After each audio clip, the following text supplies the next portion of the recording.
Segala puja dan puji hanya milik Allah. Dialah Allah yang senantiasa mencurahkan nikmat-Nya kepada kita semua.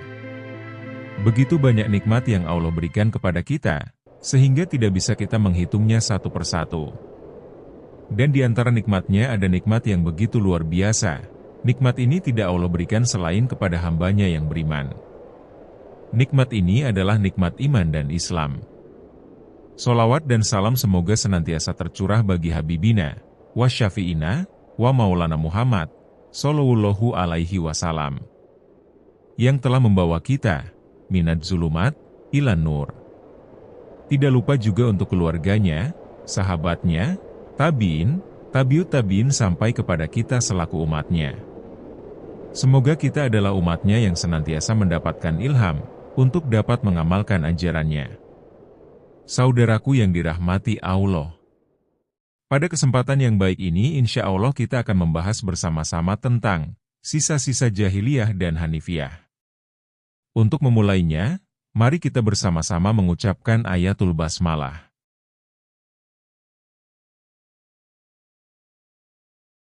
Sisa-sisa jahiliyah dan hanifiyah. Allah Ta'ala berfirman, artinya, dan jalanlah di jalan Allah dengan jihad yang sebenar-benarnya. Dia telah memilih kamu, dan Dia tidak sekali-kali menjadikan kamu dalam agama suatu kesempitan. Ikutilah agama milah orang tuamu Ibrahim. Dia Allah telah menamai kamu sekalian, orang-orang muslim dari dahulu. Quran Surat Al-Hajj Surat ke-22 ayat ke-78. Kemudian dalam surat yang lain Allah juga berfirman, yang artinya, katakanlah benar apa yang difirmankan Allah. Maka ikutilah agama Ibrahim yang hanif, dan dia bukanlah termasuk orang-orang yang musyrik. Quran Surat Ali Imran ayat ke-95.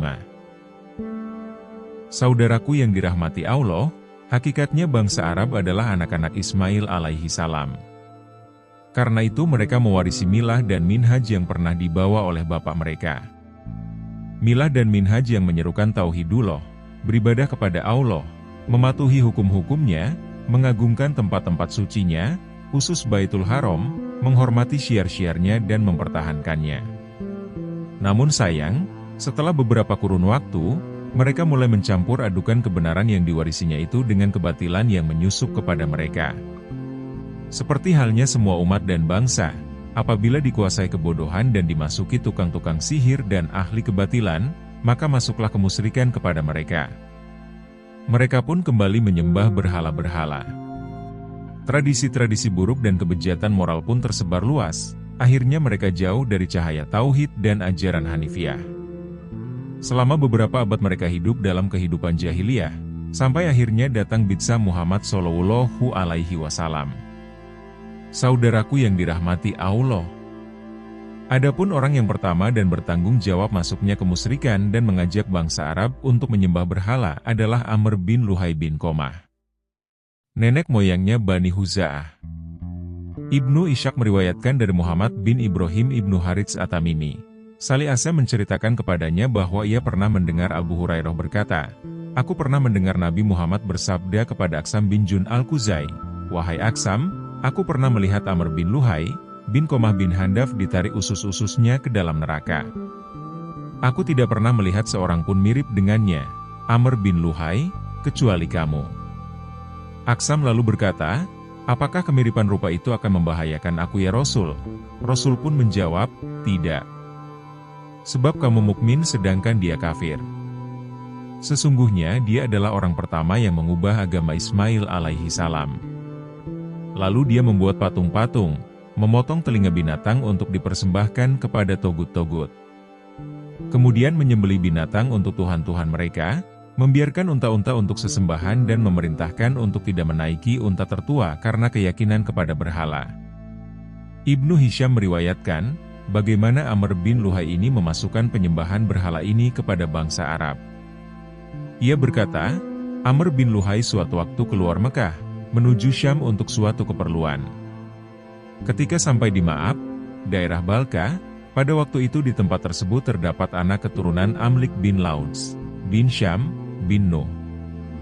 Dia melihat mereka menyembah berhala-berhala. Amr bin Luhai lalu berkata kepada mereka, "Apakah berhala-berhala yang kalian sembah ini?" Mereka menjawab, "Ini adalah berhala-berhala yang kami sembah.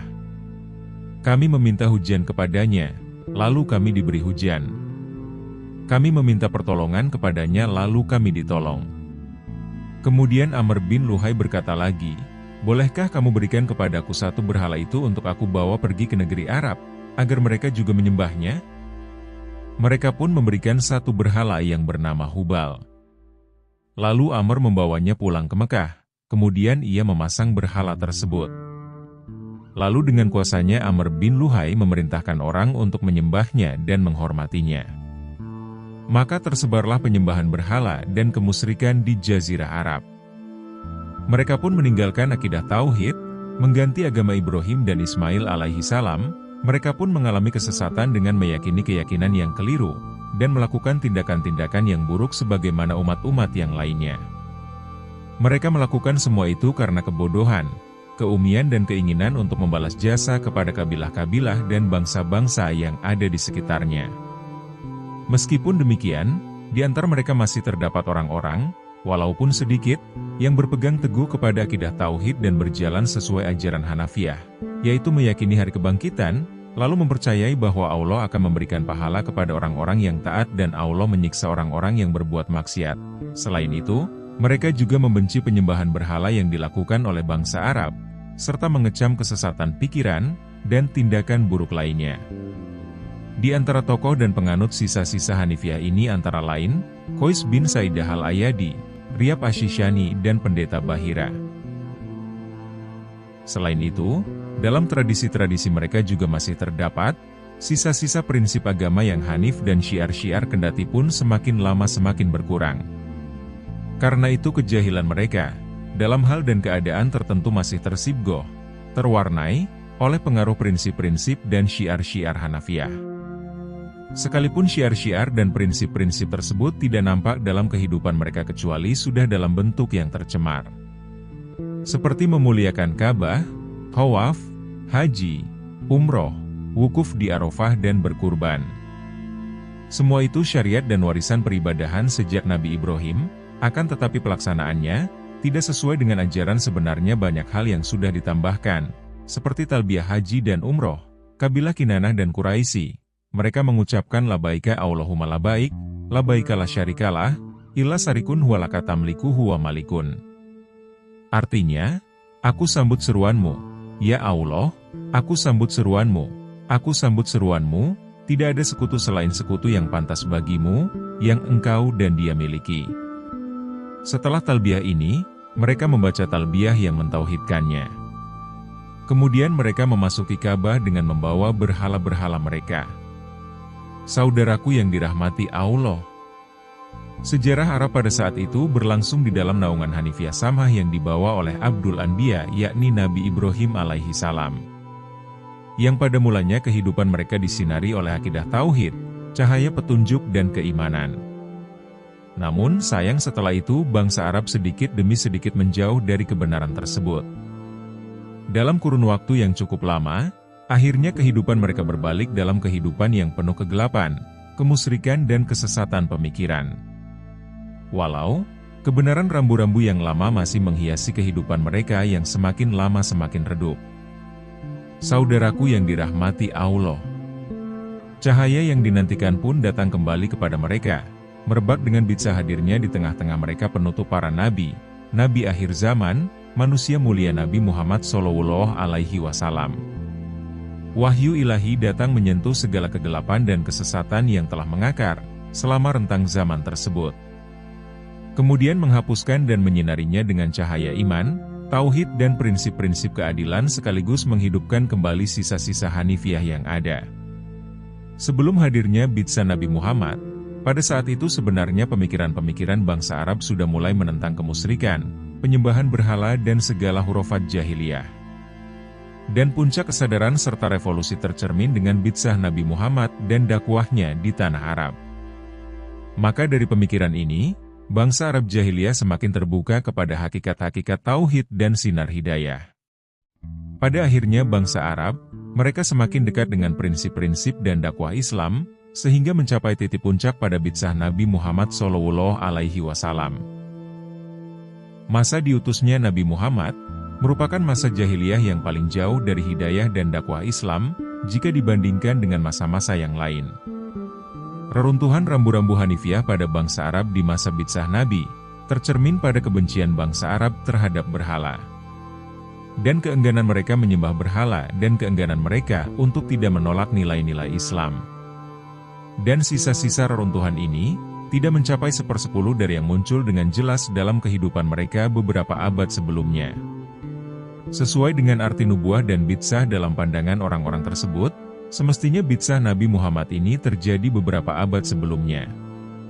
Namun disayangkan, ada pula orang yang mengatakan bahwa ketika Nabi Muhammad tidak mampu menghapuskan sebagian besar kebiasaan, tradisi, ritual, dan keyakinan yang ada pada bangsa Arab, beliau berusaha memberikan baju agama kepada semua hal tersebut dan menampilkan dalam bentuk taklifat ilahiyah. Dengan kata lain, Muhammad hanya menambahkan kepada sejumlah keyakinan gaibiyah bangsa Arab sebuah rikobah ulia, pengawasan tertinggi, yang berwujud ilah yang maha kuasa atas segala yang dikehendakinya. Karena, sesudah hadirnya Islam, bangsa Arab masih meyakini sihir, jin, dan kepercayaan-kepercayaan yang serupa, sebagaimana halnya mereka masih melakukan tawaf, lalu memuliakan dan melakukan ritual-ritual serta syiar-syiar tertentu yang tidak jauh berbeda dari yang dahulu mereka lakukan. Tuduhan semacam ini sesungguhnya beranjak dari hipotesis. Pertama, Muhammad bukanlah Nabiullah. Kedua, sisa-sisa di zaman Nabi Ibrahim yang terdapat di tengah-tengah kehidupan bangsa Arab yang kita bahas adalah kreasi mereka dan tradisi yang mereka ciptakan sendiri. Penghormatan pada Ka'bah dan pengagungannya bukanlah pengaruh dari Abul Anbiya Nabi Ibrahim, melainkan hanya merupakan sesuatu yang diciptakan oleh bangsa Arab. Dengan demikian mereka beranggapan bahwa hal itu hanyalah salah satu dari sekian banyak dari tradisi bangsa Arab. Untuk mempertahankan kedua hipotesis itu, mereka terpaksa menolak semua bukti dan fakta sejarah yang akan membatalkan hipotesis mereka dan menyatakan kepalsuannya. Akan tetapi sebagaimana diketahui, pencarian suatu hakikat itu tidak akan mungkin dicapai oleh seseorang selama dia tidak mau menempuh jalan menuju kepadanya. Kecuali dalam batas hipotesis yang dengan a priori telah dibuatnya sebelum melakukan pembahasan apapun. Saudaraku yang dirahmati Allah, kita tidak bisa menolak sama sekali pemikiran tentang adanya bukti-bukti kenabian Nabi Muhammad yang beraneka ragam, seperti fenomena wahyu, mukjizat Al-Quran dan kesucian dakwahnya. Kita juga tidak bisa menolak pemikiran sejarah yang menyatakan bahwasannya Nabi Ibrahim telah membangun Ka'bah atas perintah dan wahyu Allah. Kita tidak bisa menolak pemikiran sejarah yang menyatakan bahwa Nabi sejarah berantai telah berdakwah kepada Tauhidullah, meyakini masalah-masalah goib, yang berkaitan dengan hari akhir, hari pembalasan, surga dan neraka yang telah disebutkan dalam nas-nas kitab Samawi yang telah dibenarkan oleh sejarah dan semua generasi. Hanya karena kita harus menerima suatu hipotesis, yang menyatakan bahwa apa yang disebut sisa-sisa zaman Ibrahim, pada masa jahiliyah itu, tidak lain hanyalah tradisi. Tradisi yang diciptakan oleh pemikiran bangsa Arab dan Muhammad yang hanya datang untuk mengecatnya dengan cat agama. Sesungguhnya orang-orang yang melontarkan tuduhan semacam ini, mereka tidak memiliki bukti dan dalil-dalil yang nyata sama sekali. Dengan kata lain, mereka hanya melontarkan pemikiran-pemikiran yang tidak ilmiah. Saudaraku yang Allah rahmati, ada seorang orientalis dari Inggris yang terkenal bernama H.R. Gibb. Di dalam bukunya dia menyatakan, sistem pemikiran di dalam agama menurutnya tidaklah berbeda dengan berbagai kepercayaan pemikiran-pemikiran transendental yang ada di dalam bangsa Arab. Muhammad telah merenungkannya kemudian mengubah bagian-bagian yang ingin diubahnya. Untuk hal-hal yang tidak dapat dihindarinya, dia telah menutupinya dengan kain agama Islam. Lalu Muhammad tidak lupa mendukungnya dengan suatu kerangka pemikiran dan sikap-sikap agama yang cocok.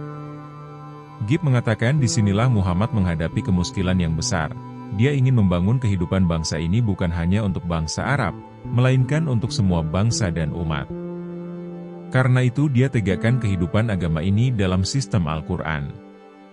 Saudaraku yang Allah rahmati, jika saudaraku membaca bukunya yang berjudul Sistem Pemikiran Agama yang Gibb tulis, maka Anda tidak akan menemukan suatu argumen pun yang ditemukannya tentang Islam. Dan jika Anda perhatikan pendapat yang dilontarkannya, sesungguhnya Gibb telah membesituakan segala potensi intelektualnya, dan sebagai gantinya dia gunakan daya hayalnya dengan sepuas-puasnya.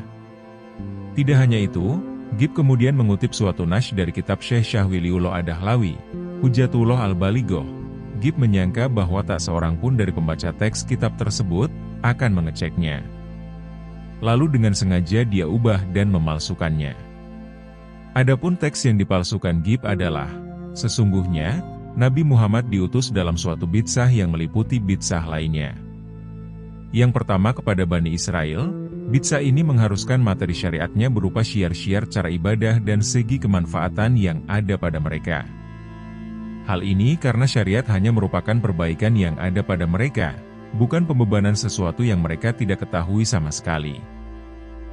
Padahal teks yang terdapat dalam Hujjatullah Al-Balighah secara utuh adalah sebagai berikut. Ketahuilah bahwasanya Nabi Muhammad diutus dengan membawa Hanifiyah Ismail untuk meluruskan ketidaklurusannya, membersihkan kepalsuannya, dan memancarkan sinarnya, firman Allah milah orang tuamu Ibrahim.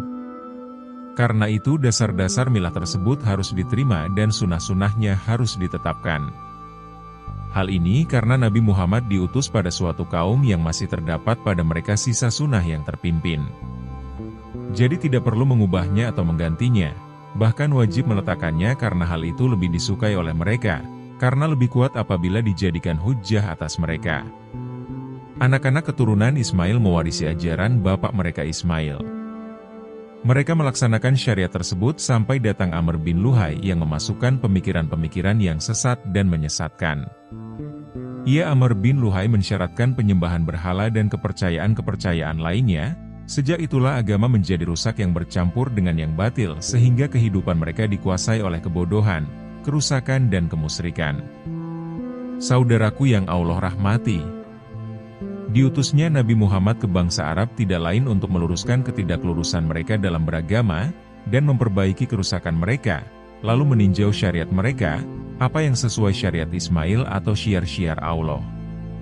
Dari sini pula dapat diketahui mengapa Nabi Muhammad banyak menetapkan tradisi-tradisi dan prinsip-prinsip yang sebelumnya yang telah berkembang di kalangan bangsa Arab, dan menghapus serta memerangi yang tidak sesuai dengan syariat Islam. Demikian pembahasan kita kali ini, semoga bermanfaat bagi kita semua. Yang benar senantiasa datang dari Allah dan yang salah dari kami dan setan. Mari kita tutup pertemuan kita kali ini dengan mengucapkan ayatul hamdalah.